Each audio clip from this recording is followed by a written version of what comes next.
This is Karen with newclevelandradio.net, and it's time for What in the World with Paul Seaburn. He's the guy with the white beard, and his sidekick, John Donalo, who is sitting next to his favorite buddy, the Globe. Globe.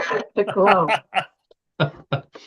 And it is actually a Tuesday afternoon, so we are on schedule to go live with this show on Zoom. And I just posted to all my friends out there that they needed to, click on the link and be live with us today. So, Paul, what are we going to talk about? Okay, so that means we're going to have hundreds of people listening to the show, hundreds at least. Yeah, that's hundreds more than we normally have. Yes. So what are we going to talk about? Well, let's see. Let's talk about who we are first. This is What in the World, everybody's favorite weird news show. Real news, sometimes strange, always funny. That's our motto. I'm your host, Paul Seaburn. Thank you for joining us. If you're joining us live, that's the best way to do it because you catch all of our mistakes before we edit everything out. Ha. And tongue in cheek, I see. There you go. That's right. If you're joining us, if you found out about us on Facebook, thank you for that. Please follow me on Facebook or Karen or New Cleveland Radio. We're all out there. You get some advance notice on things. I test out some of our stories there, so you can find out ahead of time what we'll be talking about. If you came to us from Mysterious Universe, thank you as well. I probably won't be thanking the Mysterious Universe people too much longer because they had a change of ownership, and there's a different podcast group, and I probably won't be associated with them anymore. But I'll talk about that on another show because it's a friendly parting. Let's see. If you came to us, let's see. I don't know how else. If it's because you ran into me at the grocery store or you know us from high school or college, thanks again for joining us there. And the us that I'm referring to, I will introduce everybody. The first voice you heard at the beginning was Karen Hale, our producer, co-host, media mogul at newclevelandradio.net, our platform. Go there to find out all about What in the World, all of Karen's other great podcasts, and she's got a great lineup of podcasts. Find out about our sponsors. Yes, I Can Coaching with Karen. I don't have to tell you who that Karen might be. Great coaching services, lots of tips. Follow Karen on Facebook or Substack, and you'll get all kind of really good stuff that Karen likes to distribute to the world to help you out. Sure. Yeah. And also to Kubinski. Now, what's her first name? Cassandra. Yeah. I can remember the Polish half of her name, but not the lovely half, Cassandra. Cassandra is our sponsor. Wonderful musician. Check out her YouTube page, her new release of Joni Mitchell's Both Sides Now. So thank you again, Cassandra, for all you do for us. Then the voice that you're getting in your other ear, the one that hurts every once in a while, is none other than my old college buddy, our color commentator, and host of What in the World of Sports, John Donalo. Hey, John, how are you today? Hey, hi, Paul, Karen, and audience. Great. Also, really excited about our alma mater, John Carroll, playing in the Division III NCAA playoffs. They'll be playing Saturday, Berry College in Berry, Georgia. So good luck to the Blue Streaks. Yeah. And let's hope they continue on their journey for the national championship. Yeah, great. Absolutely wonderful season they've had this year. One defeat. The Ohio State should scrimmage against them because they can. I don't know about that, Paul. I remember, not to deviate, but when we were in college, one of my roommate one year was the center on the football team, and I got to know some of the football players through that. And there was a guy, John, you may remember his name, Tim Barrett. He was sure. Yeah. running back, and he got drafted, number 500 something. Back in those days, they were drafting for days and days and days. And he actually went to a camp. I don't remember which camp he got. It was the Cleveland Browns. Was it the Browns? And So, yeah, go ahead. Go oh, ahead. I was just going to say, I remember him saying he was blown away by how much bigger and faster everybody was. He said everything operated at a completely different level than what he was used to. So obviously, he gave it his best shot, but I think he went into teaching or something. He Something was less actually at our reunion. He was at the reunion actually earlier Oh, this was year. he? Oh, Yeah, I he was didn't see there. him. Yeah, I remember he seeing the looked good. Yeah, I wrestling. didn't have a chance to talk to him, but he's looking good. So yeah, Yeah. Tim Barrett, So, sure. yeah, John is right. With Division III is a step above high school. So you're not going to be playing against the Ohio States and the Michigans and those kind of people. But what? Speaking of John Carroll, did I just read that they have a female president now? Oh, yes. Yes. And congratulations. What we used to get mocked, not mocked, but it's a grief because it's a Jesuit school and it was always run by the Jesuits. So the past president was a layperson, and this president is a woman, not a John Carroll graduate, if I'm not mistaken. But Right. it's a co-ed school. It's I can't believe we're still in 2025. We're still talking about the fact that we have the first woman doing something or the first But- black doing something. Yeah. But it is exciting. Yes, So yeah. Oh no, it's great. It's great. I love it. We're looking forward to it. It's more good things for our alma mater. So, and now I know that's why you all didn't tune in. You tuned in for the weird news, and I'm going to get to it right now. I've got the paper in my hand with the list of what we're going to talk about, and we want to talk about. We like talking about local stories. So this is wild. I did a story last week about the world's oldest gum, and it turns out the world's oldest gum has an Ohio connection. So we'll be learning some new information about gum in Ohio and how they're connected. Using public transportation to get on our show. 2 public transportation stories qualified for What in the World Bits. So, that might be the way to get us to talk about you.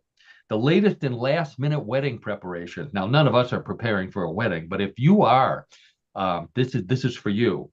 A car problem that's just nuts. And by nuts, I mean nuts. So you'll find out about that.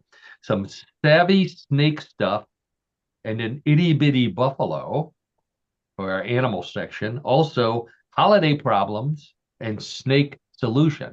So we have alliteration today, John. Lots of alliteration. Be prepared for that. Always loving that, Paul and Karen. Gotta love that. Plus, more odd news, world records, trivia. We got John's got a great sport for us this week. But let's get right to it. I'm sorry I burned up a couple minutes there, tripping down memory lane, but that's what happens when you get to our age. So let's start with the local connection, the Ohio connection, and some fun trivia. So, we need pictures. Yeah, did we share? I don't remember if we shared here. There we go. Yep. Does that work? Okay. Yes, it did. Let's see. So there's our other sponsor. What would you say to a naked space alien? My book, available on Amazon, or check it out on my website, paulseaburn.com. Make my screen a little bigger here so I can see. Okay, all right, we're all set here. So this story is from Estonia. It starts in Estonia, it ends in Ohio. John, where's Estonia, by the way? Well, I tell you what, I for all you geography fans out there, Estonia is one of the Baltic countries in the northern part of Europe, and I'll show you Estonia. It is right here, right there. Squint really hard because it's a small country. It is very small. It is small. Okay, so researchers in Estonia found a piece of birch tar gum that was 10,500 years old. And, they find gum all the time, but now they're getting really sophisticated. They analyzed residue of the saliva on this birch bark chunk of solidified stuff. And they could determine from the DNA in the saliva that it was chewed by a teenage girl 10,500 years ago. Not only that, this teenage girl had brown eyes and brown hair. Not to mention, she probably had brown teeth from chewing this. How do we know that? I don't know, Karen. I know a little bit about DNA analysis. Hard to believe, but I don't know how they knew that she had brown hair and brown eyes. It Wow. must be they can tell what part of the world uh, or what neighborhood. They can get it down to an area of geography. And if everybody there has brown hair and brown eyes, then you can assume that this person probably had. So, I'm guessing that they made some assumptions, Okay. but even so, that's still pretty cool. Now, I did some research on birch tar because I didn't know anything. It's from the birch tree, but it's also used as a glue, which is why this girl who chewed it was known as the silent type. Um,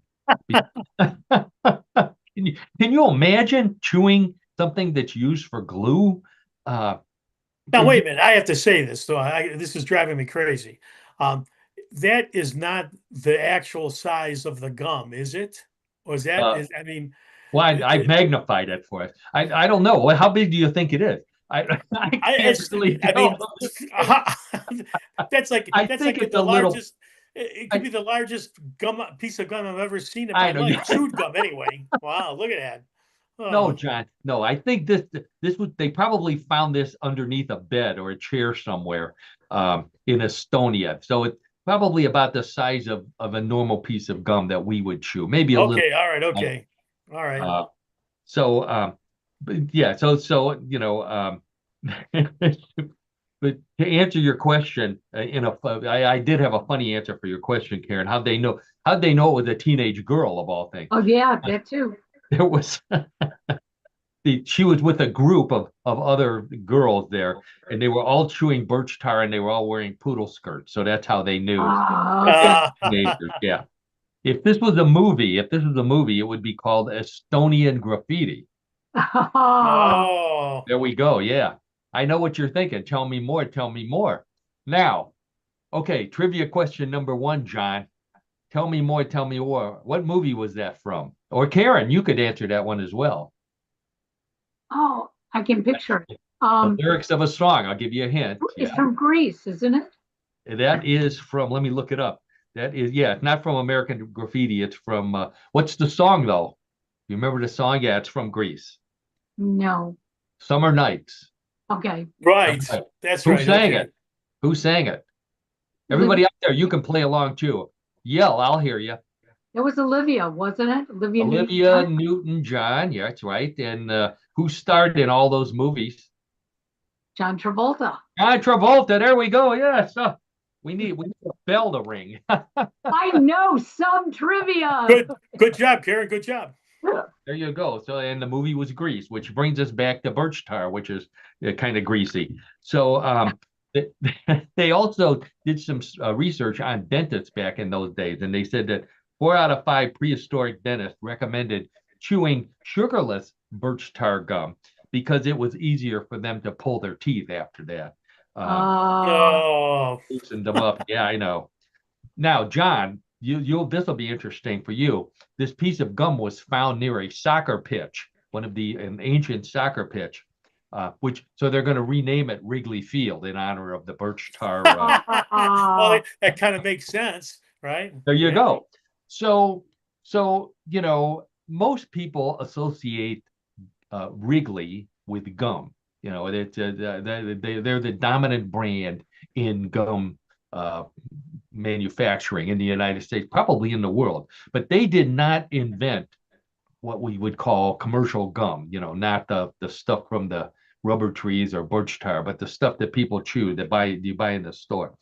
But the inventor of the first commercial gum in 1848, an inventor by the name of John Bacon Curtis, Bacon, that's his middle name, Bacon, created and sold the first commercial chewing gum, which he called State of Maine Pure Spruce Gum. So it's still got a tree connection there. It was a spruce gum. Wow. Yeah, made from spruce tree resin.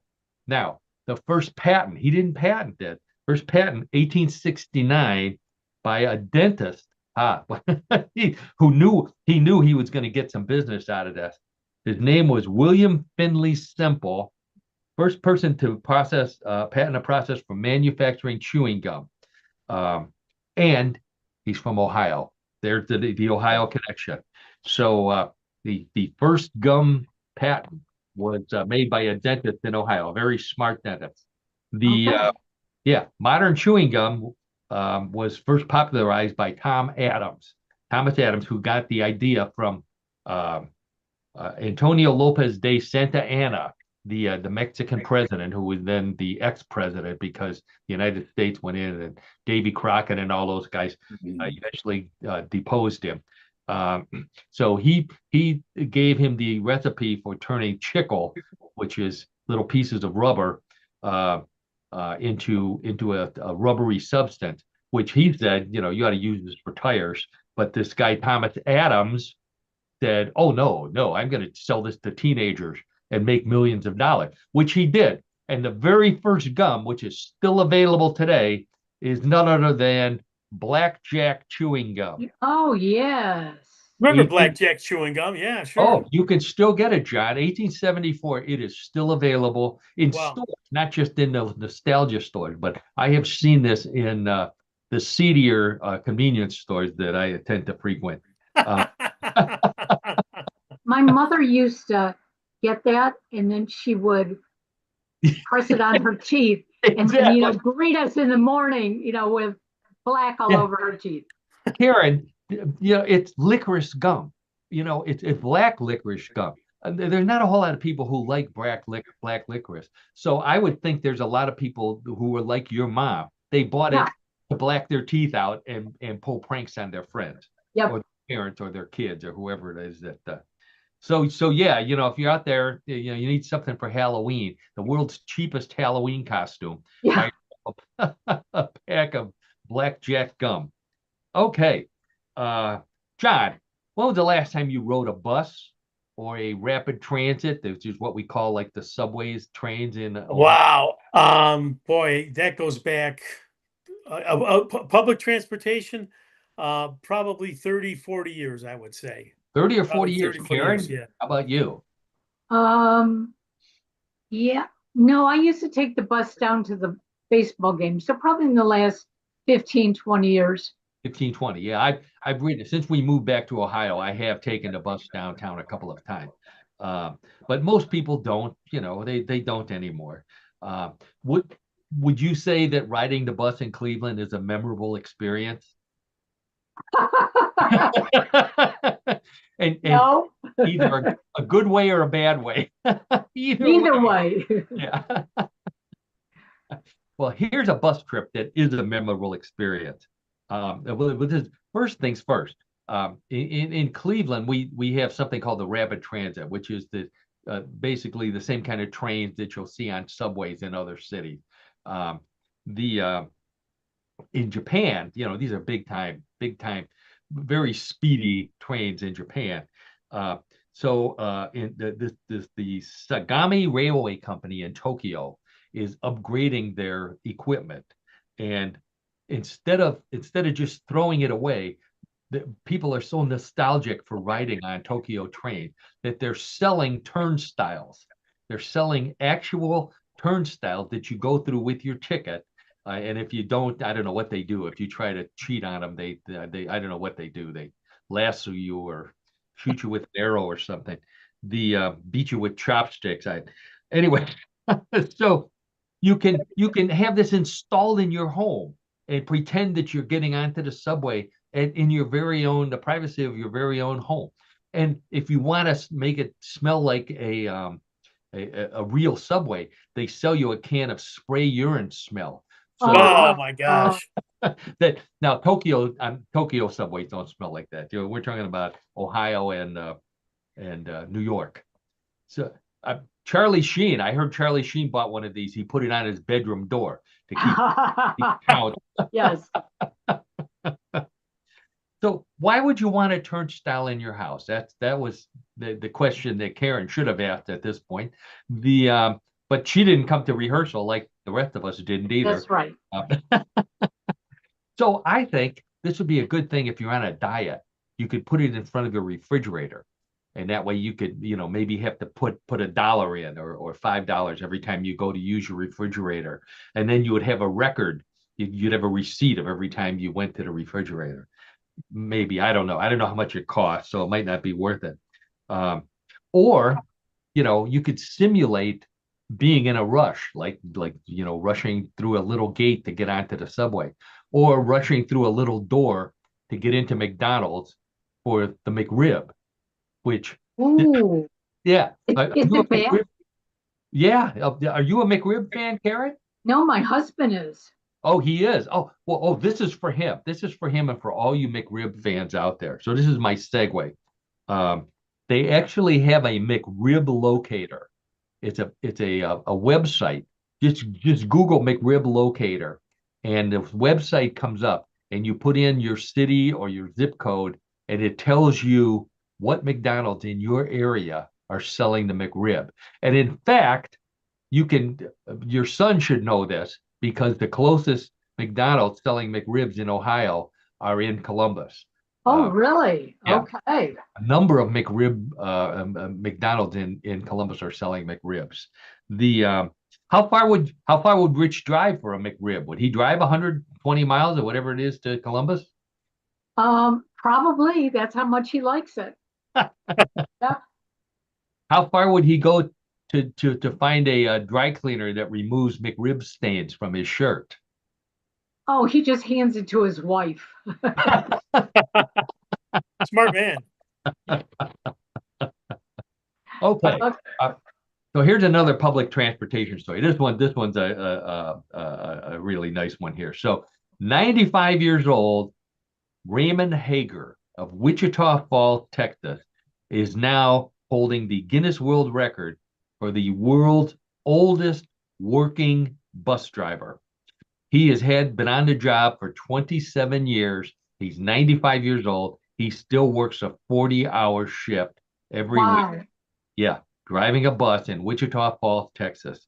He's so old, he remembers when buses smelled like diesel, not like the person who sat in the seat before you did. He's so old he remembers when the buses were bigger than the potholes, not as the same size or smaller. He's so old he remembers when standing on the bus was a sign of politeness, not on the condition of the seats. No, he's so old. He's so old. He's heard all of these bus jokes, including the one about the Home Depot stocking bus drivers in the router aisle. Oh, There we go. Yeah. But he's so old, he can't go down any street in Wichita Falls without telling you what used to be there before they turned it into a strip mall.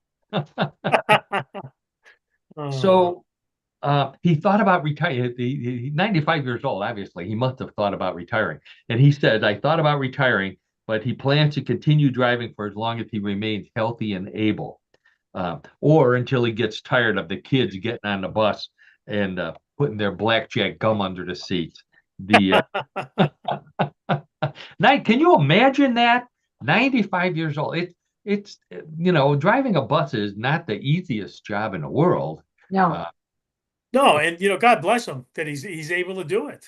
Yeah, he's got to be aware of traffic and cognizant of the length of the bus and how big the space is, and not making sure he doesn't run anybody over like these crazy people on e-bikes. So speaking there, I have no segue there. Speaking of beer, John, can you think of any beer that's worse than the 3-2 beer that we used to drink in college? No, I'll tell you what. I mean, I just remember as long ago as it was, those were some of the worst hangovers I had in my entire life. Absolutely. I mean, they were awful. They were awful. That's funny. For those of you who are far too young to remember what 3-2 beer is, or I'd never heard of it, normal beer, well, today it's much stronger, but normal beer is, I think, 6% alcohol.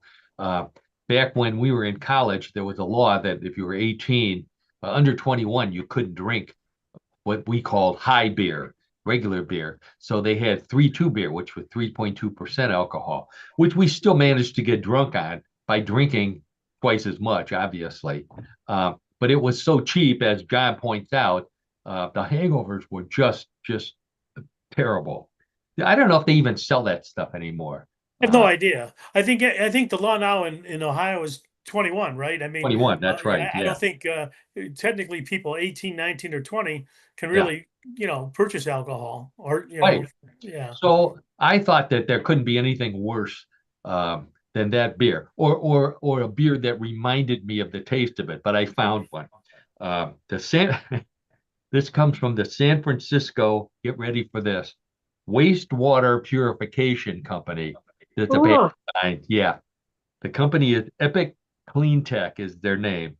They've unveiled two kinds of beer crafted from recycled bath water and wash water.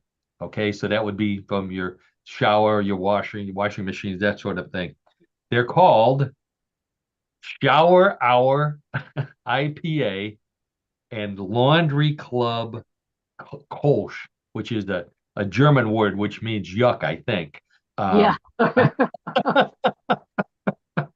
Shower. Why in the world will anyone drink either one of those beers? Oh, now, John, why in the world would anybody drink 3-2 beer? Well, that's true too, I guess, but I don't know. Just knowing that going in, boy, I There tell you you what, go. it's If man. I'll tell you what, if this is popular, all the major companies are going to start coming out with them. They're already testing some names. So try these on. How about Bud Washer? Okay, but yeah. Uh-huh. Corona Extra Rinse, or if it's made from bath water, Heineken's. Oh, Think geez. about that one. Yeah, there we go. Okay. So they thought about using stormwater runoff, the stuff from storms, but nobody wants to go from gutter to gutter, which is what you would do with that. Oh, yeah, Oh, true. Yeah. there you go. Now you know where what the P stands for in IPA. Or Uh, John, what the P stands for in POC. John, well, it remember, used to be the pride of Cleveland, right? right, of But Cleveland. That's there's a right. takeoff on it, which I will not get into. Instead of pride of Cleveland, it was something of Cleveland, but we'll leave that up to your imagination. There you Thank go. you. So for our Cleveland listeners, there was a beer called POC. It was made by the Pilsener Brewing Company. So originally, John, it was Pilsener of Cleveland, I believe. Right, right, right, right. And then we called it Pride of Cleveland, Pleasure on Call. It's still made, by the way, by the Duquesne Double Wing Beer Company out of Madison, Ohio, which is in Lake County. Not that far away. Probably Uh-huh. not far away enough for. I don't remember. I guess POC wasn't a bad beer. I don't remember anymore. No, I mean, a little bit before our time, right? But Yeah. no, yeah, I remember the can, but I'm, Yeah, never I tasted had it. a picture of the can. I forgot to put it in here. But Yeah. it it must be popular because not only do they sell it by the can and the 6-pack, they also sell quarter kegs and half kegs. I think they call them pony kegs. Uh, so people must be drinking it. Uh, so Wow. what is that? The Duquesne Double Wing Beer Company for your POC. All right. I think I asked you this question not that long ago. Um, are you a fan of escargot? Not particularly. I've had it and it's all right. I mean, I would not go out of my way to order it, for example. But No, yeah, you can't no, put it on a sandwich. I don't no. think. No. You can't barbecue it or make wings out of it. Escargot wing. Mhm. Uh, so, but apparently there's a lot of people who are fans of it because a farmer, Karen, are you a fan of escargot? The thought of eating snails makes me nauseous. Well, here's something that'll make you nauseous too. The only time the only time I ever ate a snail was when I fell asleep on the ground, and I guess my mouth was open. I saw the snail; he was like a foot away, but I figured, God, he'll never get to me by the time I wake up again. But I guess I was passed out for a long time. So, uh, more than $100,000 worth of escargot. Those are snails, by the way, edible snails. were stolen from a French farmer recently. And he wants everybody to know that he's tired of you telling him that his escargot is escargot. Oh, Oh, Yeah, I oh. know. If the criminals are caught, they will be charged with assault and buttery. oh, Yeah, jeez. You're lucky that you don't have your horn with you today, I, Paul. I'm wearing it out, John. I gotta pace myself here. Okay, okay. Mhm. So the French police are looking for clues. So they've asked the public to report any thefts of tiny forks because that nobody has tiny forks around unless you're eating escargot. So the people who stole it are obviously looking for them. This is a popular dish for Christmas in France. I didn't realize that, but that's the reason why there's such a panic because all these escargot. Um, I don't know. If I found snail in my Christmas stocking, I would take that as a sign that I was on Santa's naughty list. Yes, absolutely. Yeah, Yep. I don't think that would be a good sign. Okay, let's go to China. China, there's a big pick. There's a big guy. We haven't gone to the globe for a while. We'll go to China. Okay, ladies and gentlemen, here is China right there. China. Right up there. Yeah, it looks like the big country over there. Okay. So this is from Jixi City, China. A man noticed that his car's heating system was malfunctioning and he heard a rattling noise under the hood. So he took it in for service. Rather than looking himself, he took it in for service. And he was told that animals, they didn't say what kind of animals, had stored 40 pounds of hazelnuts. Oh my. Yeah, underneath the hood, but more importantly, or worse, I guess, inside his heating system. Ooh. So it was all clogged up. Um, the uh, the air vents, he was barely getting any air out of the air vent. So that's how he knew that he might have a problem. The mechanic took him a week to actually fix the problem because he had to wait to order a special nutcracker. Oh. Typical mechanic, yeah. The I'll never complain about bird droppings on the window again because this is far worse than anything like that. Yeah. Um, they think it was rats, not squirrels, because or maybe a neighbor who doesn't like getting hazelnuts in their bag of mixed nuts for Christmas. But they look like acorns. I remember when my grandparents used to get mixed, bags of mixed nuts, and my grandfather would sit and crack them during the holidays. Nobody ate the hazelnuts because they look like acorns. And all kids back in those days, at least once in their lives, tried to crack open an acorn and eat it, and found out that it's probably the worst thing they'd ever tasted.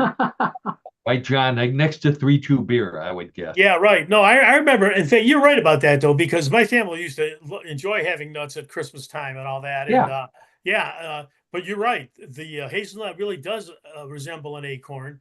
And my recollection, which is not great about it, because I didn't have it that often, was that it didn't taste that good. It was just No, it was kind of a bland flavor, bland that's taste. true. Yeah. Yeah. And yet they're the number one user of hazelnut is the Nutella company, which makes the spread. But I think that's because there's chocolate in it, and you put chocolate in anything. Put chocolate in 3-2 beer, and people will drink it.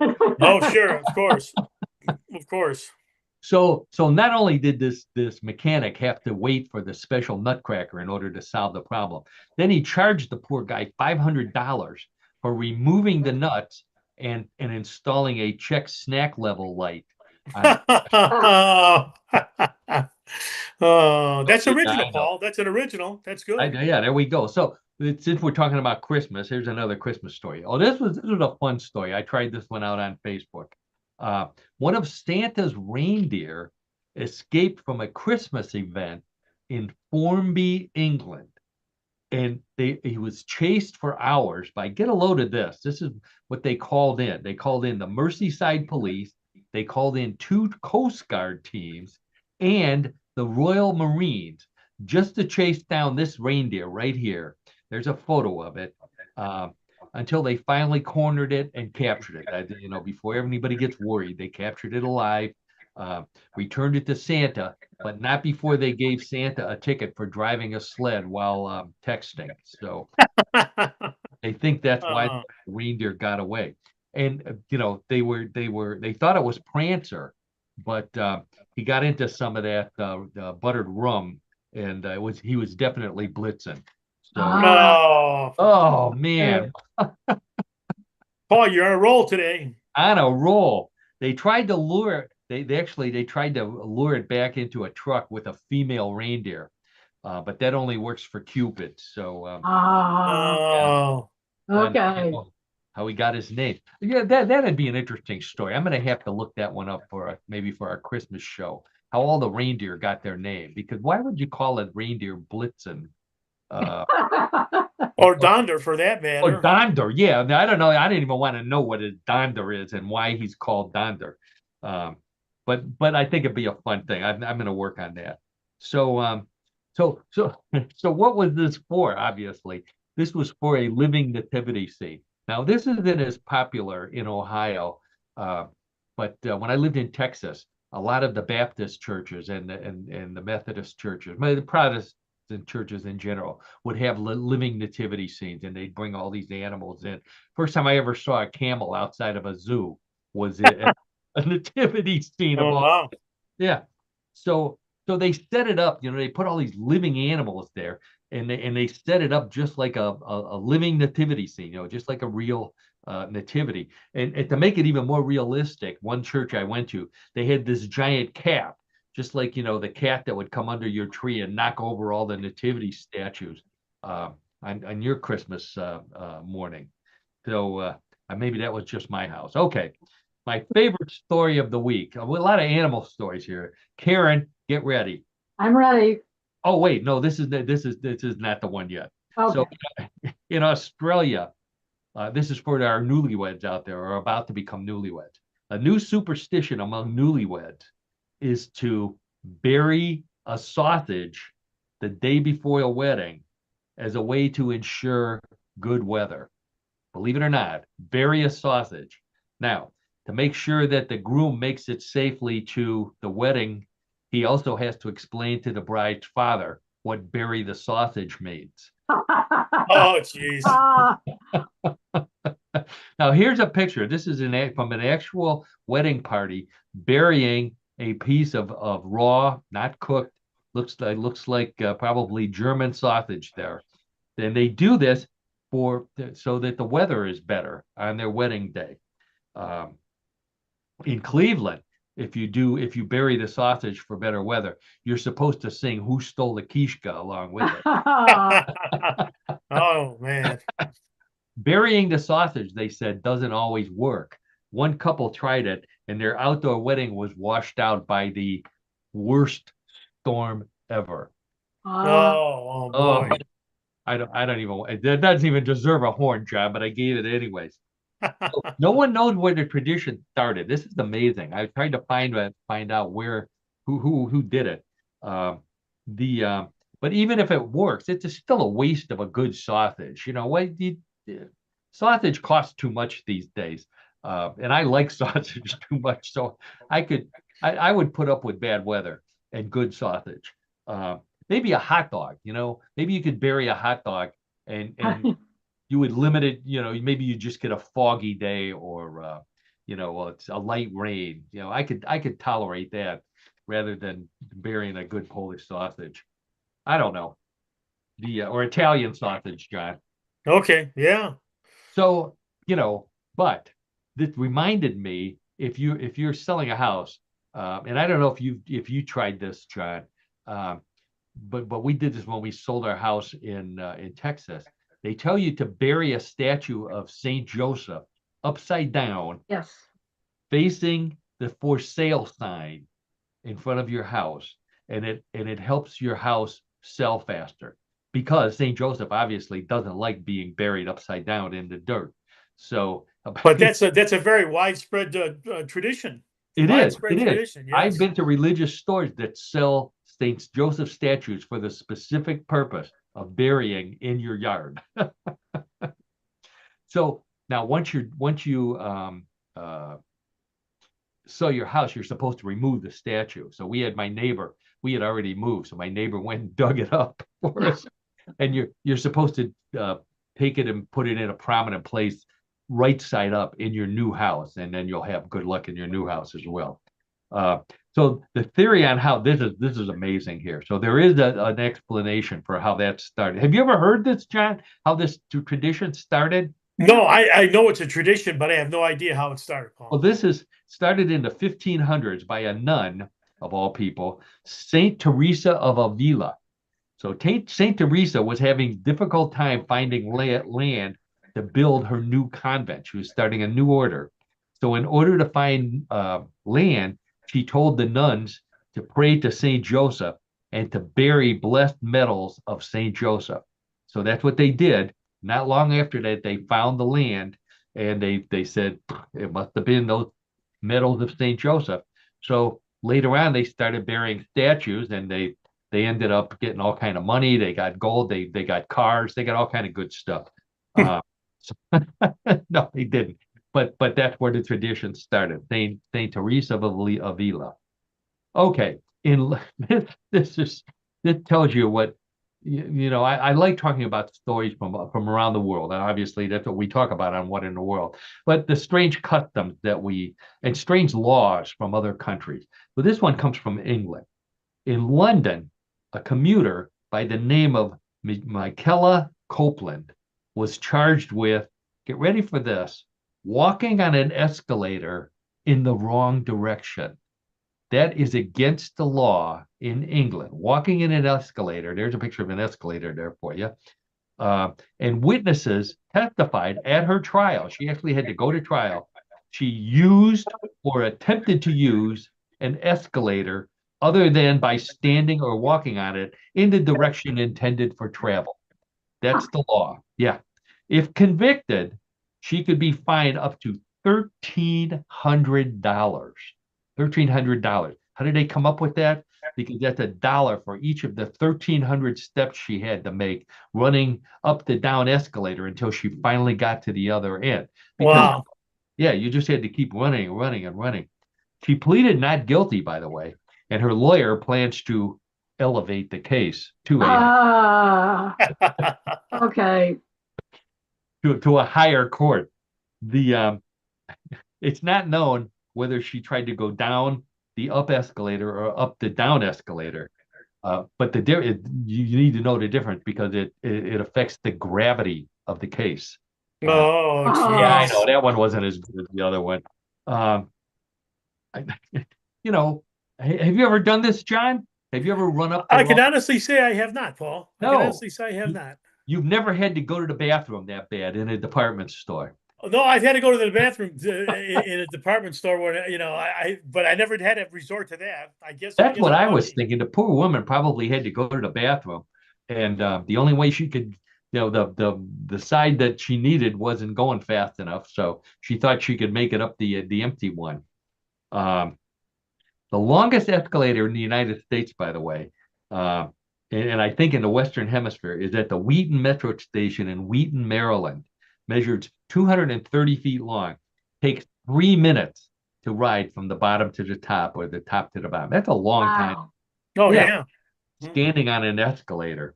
Never take the escalator if you're looking for someone, because guaranteed you're going to be going up and you're going to see them going down. Yeah, exactly. And then you gotta wait, and then you gotta yell down, you wait down there, I'll come and get yours. It's not worth it. All right, oh gee, we're running out of time here. So here's a story for guys like me who wish you could go back to the days when Crayola only had 8 colors. And we were happy with that. And in a pinch, you could eat the crayons. So I don't think you can do that anymore. But John, I don't know if you saw this story. Pantone, the company that names colors, came out with their color of the year this year for 2026. And get ready for this. That's the color. White. It's white. Cloud Dancer, they call it. Cloud Dancer. Okay. Looks like white to me. Yeah, really. I think the engineers phoned it in this year. They decided they couldn't think of anything good. So Cloud Dancer. Cloud Dancer is also what Santa says when one of the reindeer thinks he sees a UFO. And he says, Cloud Dancer. Oh. Oh boy. we're painfully getting to the end here. So they said that this color it gives you a calming influence in a frenetic society. I don't know. I've been in plenty of doctors' waiting rooms, and doctors' waiting rooms are always white. I stared at white walls, white ceilings. Doesn't make me calm at all. Not at all. Right. Yeah. John, I think we saw a Cloud Dancer open for Weather Report. I don't know if you remember that. No, I remember Weather Report, but Cloud Dancer, Paul, again, I have to defer to your memory on that. Sorry, I can't remember. Don't recall that. Well, this was this story. This is the story I was saving for you, Karen. A man in Gujarat, India, found a rat snake, and it appeared to be dead from being electrocuted on a power line. Got electrocuted, fell to the ground. Instead of leaving it there or kicking it into the bushes, he performed mouth-to-mouth resuscitation on it.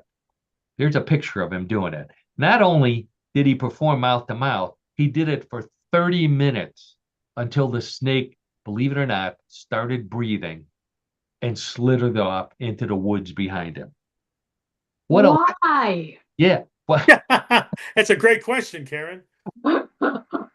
Well, first thing I want to say is what a lucky snake to find to be electrocuted in front of a guy who's also blows up balloon animals. Yeah. That kind of lung power.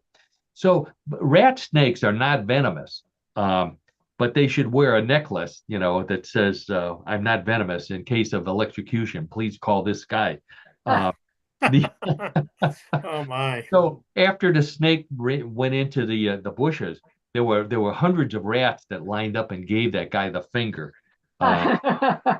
So why would he do it, Karen? He's a professional wildlife expert. And okay. This was good practice, I guess. I don't know. He also, I think in his spare time, he plays jazz clarinet. Okay. This is a good reason to watch us on YouTube, by the way, to see some of these pictures, because that's what it looks like. The guy looks like he's playing a clarinet when he's actually giving a snake mouth to mouth. And by snake, I'm talking about a 3-foot long snake. So it's no trivial worm snake here. This is right. Wow. If I get, if this happens to me, I get bitten by a snake, I call 911 and I call 911. I tell them I got bitten by a poisonous snake. And here's what happened. I'll get the 911 operator who knows something about snakes. And what he'll say is, no, sir, it's not a poisonous snake. Snakes are venomous. Venom, you get injected by venom. You ingest poison. By that time I'm dead. I don't want to know the difference. Oh, wow. Just say, yeah, but that's true, John. Snakes are venomous. They give you the poison through their teeth. Okay. Yeah. Okay, last one here. Man in Manhattan is recovering after get ready for this, his pants caught on fire. Now, I don't have a photo. I have an amazing recreation of a man's pants right here to go along with the story. So his pants caught on fire while he was a passenger on a subway, to bring our stories all the way to a conclusion here. No one was more shocked about the pants catching on fire than the woman he was talking to. And it happened right after he told her that he was Billy Joel. And his pants caught on fire. Yeah, how about that? So rescue workers managed to save the pants, and they sent them to a lab in Washington, D.C. to study as a possible congressional uniform. So wouldn't that be great if everybody had to wear pants that caught on fire in Washington? I think it'd be killer. Yes. So the man has already recovered, and he's working on his new career as a Richard Pryor impersonator. Oh, boy. That's an old reference here for those. Richard Pryor was a comedian who caught on fire. I don't know if he was on a subway, but he was freebasing cocaine. And I want to conclude with this statement. We would never lie to you on What in the World. All of our stories are true. We may embellish them and make fun of them, but the stories themselves are absolutely true, as told to us by the internet, the world's most reliable source. And on that note, I am done with the What in the World news which means it's time for my old buddy John Dinallo. And what in the world of sports? Every week I ask John, who I've known since college. We talked about going to the same college. Our college's football team is in the playoffs. John knows more about sports than anybody else I know. So I challenge him every week. John, find us a sport that fits the theme. A real sport, sometimes strange, always funny. And regular listeners can attest to this. Every week, John not only finds a weird sport, but it's usually weirder than the one he told us about last week. This week is no exception. John, tell us what your sport is. Oh, sounds good, Paul. Thanks for the big introduction. So today's sport is very unusual, to say the least. Our sport this week is unicycle hockey. Let me explain. Unicycle hockey is a team sport similar to ice rink hockey, in which players try to hit a tennis ball with their sticks into the other team's goal, except that each player must be riding on a unicycle at the time to play the ball. Wow. Now, the first record of unicycle hockey was a short clip in a 1925 German silent movie, Varieté, which showed two men riding unicycles around a stage and holding hockey sticks with two small goals at either end, with a ball that appears to be a roll-up bundle of cloth. I'm sure the goalies appreciated that. This is a still photo from that actual video, John. By the way, this is another reason to watch us on YouTube. Outstanding, Paul. Very Outstanding famous, research yeah. by you. Outstanding research by you there. So that's wild. The next mention of the sport was in an article in the August 1960 edition of the Bicycle Journal, where one of the members of the Albuquerque Unicycle Club tells us our activities consist of all types of racing, riding, basketball, and, you guessed it, unicycle hockey. Now, wherever it began, because it's not clear the origin, unicycle hockey is now a real sport with a governing body, the International Unicycling Federation, which publishes and enforces the rules for all unicycle sports. Karen, that's for you, because I know you're always concerned about these federations that are out there on these weird sports. Now, a team is composed of 5 players plus substitutes, but there is no dedicated goalkeeper role, although one player usually stays back in that general area. The court which is used is between 115 and 150 feet in length and 65 to 82 feet wide. The court has either beveled or rounded corners and barriers on all sides. The goals are set back from the end wall so that players can go behind them, similar to ice hockey. Any stick which is legal for ice hockey, other than that of the goalkeeper, can be used in unicycle hockey. The unicycles can have a maximum wheel diameter of 24 inches. That's it. Now, as for competition, there are 3 national unicycle hockey leagues, one in Australia with 8 teams, Germany that has 89 teams, and the last is Switzerland with 20. In addition, there are clubs and teams in other countries, including the United Kingdom, France, Denmark, Sweden, Hong Kong, Singapore, Taiwan, and Korea. Wow. The first European Championships of unicycle hockey were held in September 1993 as part of the European Juggling Convention that was held in Leeds, England. The first World Championship as unicycle hockey was then held in 1994 at the Unicon World Cycling Convention and Championships, and now it is held biannually, so every 2 years. So, in closing, unicycle hockey sounds like an exciting sport, but it's obviously not for everyone, especially if you hate falling down. Oh. Wow.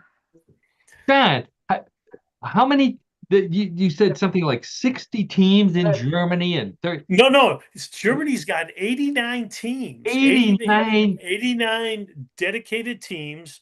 and those other two countries, Australia has only 8, and then Switzerland has 20. But again, there's clubs and then there's teams, right? I find it interesting, though, Yeah. according to my research, that there are no unicycle hockey clubs or teams in the U.S. Yeah, That that's is- weird. Yeah.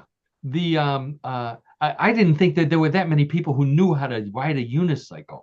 That is the most amazing thing. Yes, absolutely. And the Yeah. balance, to be able to balance on a unicycle, I mean, that takes some very, very specific athletic skill. Yeah. Which is why it's associated with juggling, because it's Sure, sure. it's a Yeah. circus event is hmm yeah. So unbelievable. I can't believe that there's that many people playing. But and obviously, as John pointed out, there's a governing body, so that to take all your disputes to, and Right. it's And out of they, bounds. No, it wasn't. Yeah. from what I understand, I guess they are, it's a good body because I guess they really do enforce the rules. It's not like the Yeah. rules are made and then, I mean, you have to abide by the rules, right? Like in any sport, but yeah. Well, So, and just for those of you who weren't looking at the photos, there were both men and women playing. So Right. this yes. is a co-ed sport. If you can balance on a unicycle and not fall down, you do have the stick to help you out, but I don't think that helps that much. No, definitely not.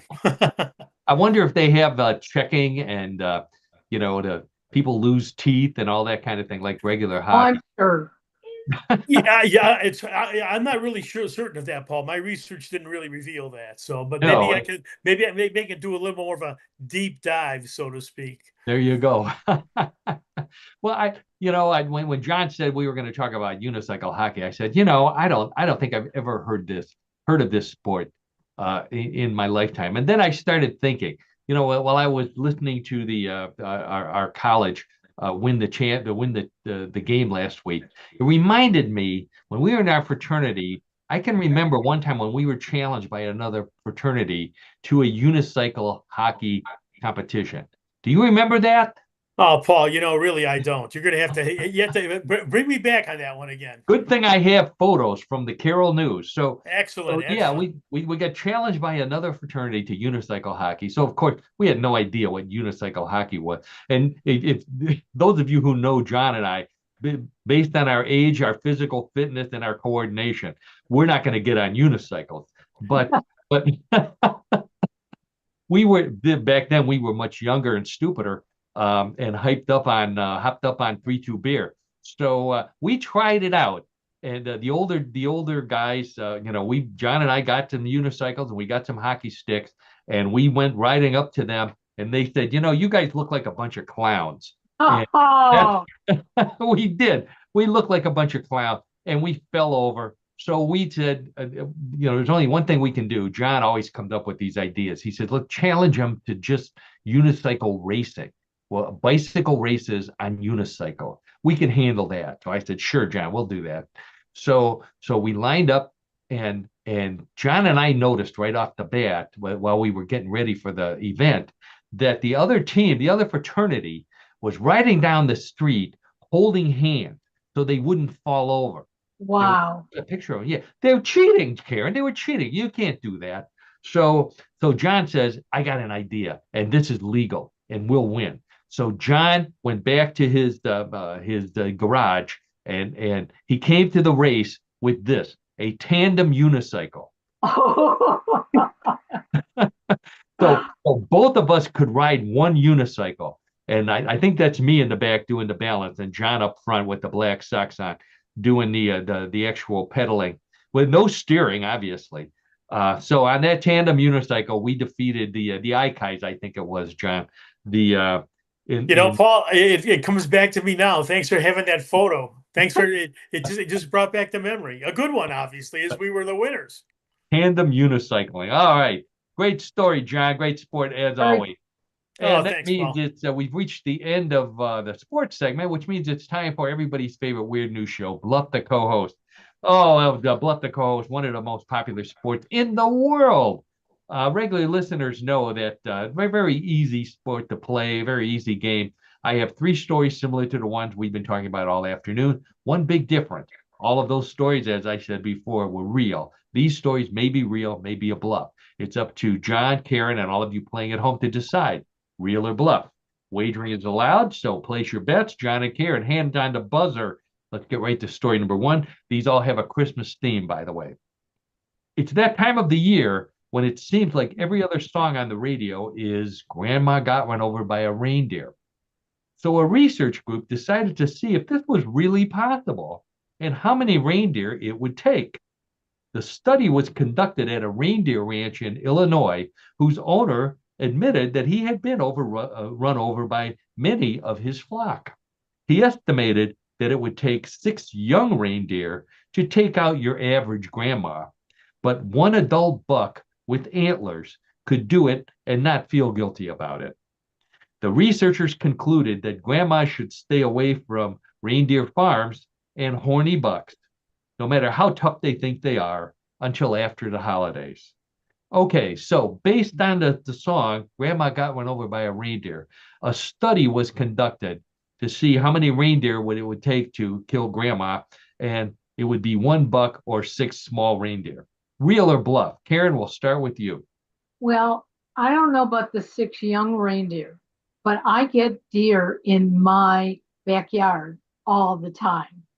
And I will tell you that I would be afraid to be out there when they're there, because when they go running, Yeah. they take you out. So I believe that 1 buck could take out a grandma. 1 buck. Oh, so you say the study was real, and Sure. 1 buck. Yeah. Sure, of course. Yeah. Okay, Karen says it's a real study. John, how about you? You know, I'm torn on this one as I'm torn on a lot of these bluff the co-host stories, but I'm going to say it's not real. I'm going to say it's a bluff. I mean, how can you expose grandmothers to being run over by reindeers of any size, whether it's small or large? I mean, it's a dangerous proposition. I don't think that can really. I'm hoping. This is one I pray for, that it's not real. Well, Okay. we don't know that there's an actual grandma Right. if No. they're It doing was it. the owner of the reindeer ranch. Maybe he dressed up like a grandma, to fake out the Oh reindeer. yeah, it's hard to know that though. It's not clear. So I'm going to still say it's a bluff. Okay, John says it's a bluff. Karen says it was a real study. The judges say congratulations go to Karen. That was a real study. Oh And my that's how many, gosh. 1 big buck or 6 little tiny Wow. reindeer, yeah, to take out grandma. So grandma don't go walking in until after the holidays. Yep. Okay, so scores 1-0, Karen. Let's get right to story number 2. It's that time of the year when families argue over what people and animals belong in the nativity scene under the Christmas tree. And it turns out the first American Pope was known for adding dinosaurs, army men, and Lego people, at least according to his brother Louis. Now we're talking about Pope Leo, of course. So he says his little brother Rob, which was his real name, liked to sneak his favorite stegosaurus into the manger behind one of the sheep and hope his mom and the shepherd wouldn't see it. The worst year, he said, was when little Rob set up a battle scene with his green plastic army men defending the manger from the wise men, who Rob claimed were spies for King Herod. Lewis said Rob eventually outgrew the Christmas habit, but his family still puts a dinosaur in the manger in memory of their now famous little brother. So Pope Leo's brother says that Pope Leo, when he was a kid, used to put other things besides what belonged in the manger in the nativity scene under the tree. Real or bluff? John, we'll start with you. Well, I'm going to say this is a true story. I'm going to say it's real, but I have a caveat on this. The family still continues the tradition of putting a dinosaur or something other, or a toy soldier in. That's the part I have a hard time understanding. But I do think that Pope Leo could have easily put the army men or the stegosaurus in the nativity scene when he was a boy. Okay, all right. So John says it's a real story. Karen, how about you? Well, I think it's real. And I think it's real because everything that we've learned about the Pope so far is that he's a real person. He's a real character. And I think that his family, would enjoy carrying on the tradition. So I'm going to say real story. Thank you. Okay, all right. So Karen says it's a real story. John says that Pope Leo used to put his green army men in the manger. Let's check with the judges, and the judges say, nope, that's a bluff. Not. Oh, geez. He's been religious ever since he was a little kid. I'm sure he was a troublemaker, but not when it came to the nativity scene. Okay. Wow, I fooled both of you on that one. Boy, Oh, yeah. I get a point. Okay, so the score is still 1-0 with Karen in the lead, but points are double at round number 3. John could come roaring back and win. So let's see what he does with and what Karen does with story number 3.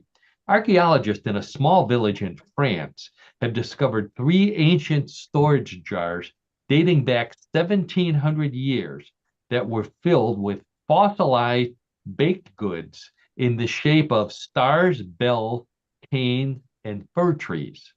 Based on those shapes, the archaeologists believe that these may have been cookie jars containing the earliest known Christmas cookies made by early Christians.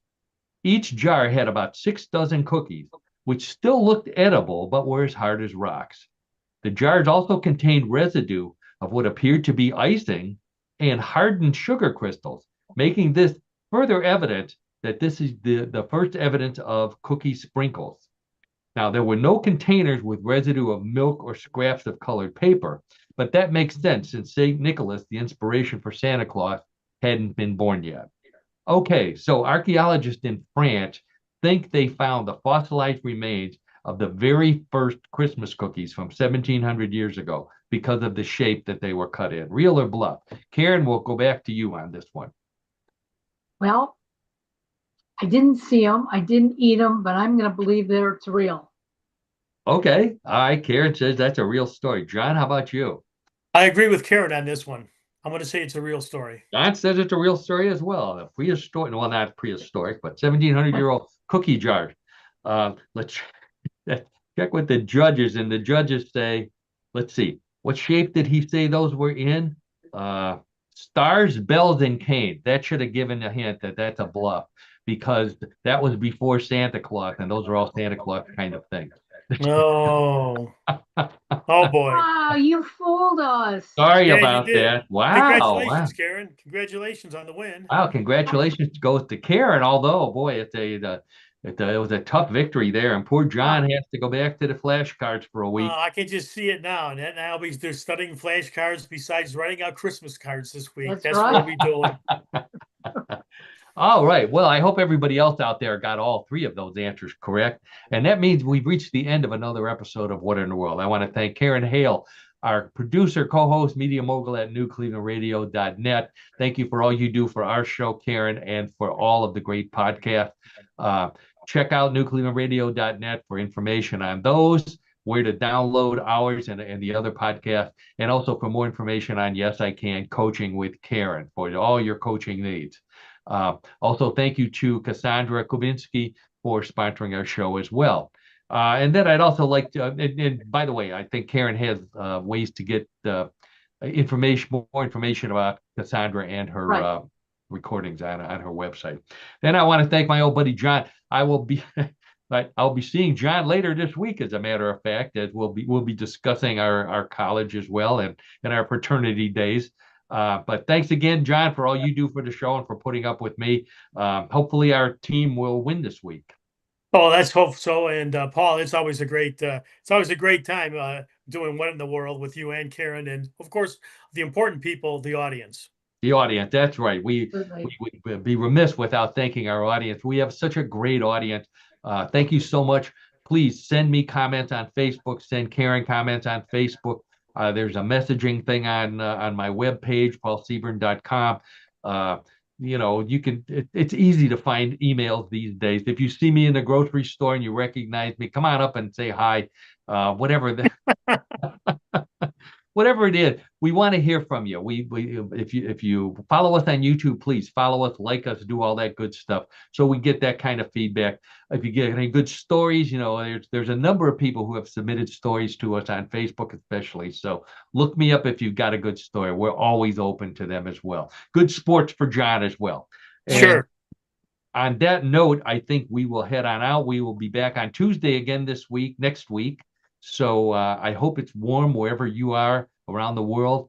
And again, thanks you for tuning in, and we'll see you all next week. Bye,